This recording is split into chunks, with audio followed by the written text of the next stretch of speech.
സങ്കീർത്തനങ്ങൾ അധ്യായം 137. ദൈവമേ, നിന്റെ വേദപ്രമാണത്തിൽ അടങ്ങിയിരിക്കുന്ന അത്ഭുത കാര്യങ്ങളെ കാണുവാൻ എൻ്റെ ഉൾക്കണ്ണുകളെ പ്രകാശിപ്പിക്കണമേ. ആമീൻ. ഞാൻ എൻ്റെ പൂർണ്ണ ഹൃദയത്തോടെ കർത്താവിനെ സ്തോത്രം ചെയ്യും. ഞാൻ രാജാക്കന്മാരുടെ മുമ്പാകെ നിനക്ക് സ്തുതി പാടും. നിന്റെ കൃപയെയും നീതിയെയും കുറിച്ച് നിന്റെ വിശുദ്ധാലയത്തിൽ ഞാൻ വന്നിച്ച് തിരുനാമത്തെ സ്തോത്രം ചെയ്യും. എന്തെന്നാൽ സർവനാമത്തിനും മേലായ തിരുനാമത്തെ നീ ഉയർത്തിയിരിക്കുന്നു. ഞാൻ നിന്നെ വിളിച്ച നാളിൽ എന്നോട് ഉത്തരം അരുളി ചെയ്തു. എൻ്റെ ആത്മശക്തിയെ നീ വർദ്ധിപ്പിച്ചു. കർത്താവേ, സർവഭൂരാജാക്കന്മാരും തിരുവായിലെ വചനം കേട്ടതുകൊണ്ട് നിന്നെ സ്തോത്രം ചെയ്യും.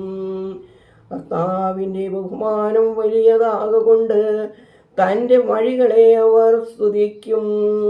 അഗാധമായി നോക്കിക്കാണുന്ന കർത്താവ് ഉന്നതനാകുന്നു.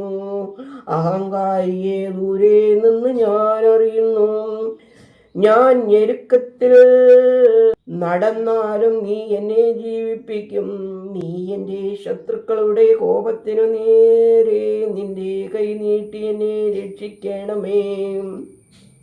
കർത്താവേ, നിന്റെ വലത്ത് തൃക്കൈ എൻ്റെ മേൽ ആവസിപ്പിക്കണമേ. കർത്താവേ, നിന്റെ കരുണ എന്നേക്കുമുള്ളതല്ലോ. നിന്റെ കൈവേലയെ നീ ഉപേക്ഷിക്കരുതേ. ദൈവമേ, സ്തുതി നിനക്ക് യോഗ്യമാകുന്നു. പാറകുമോർ.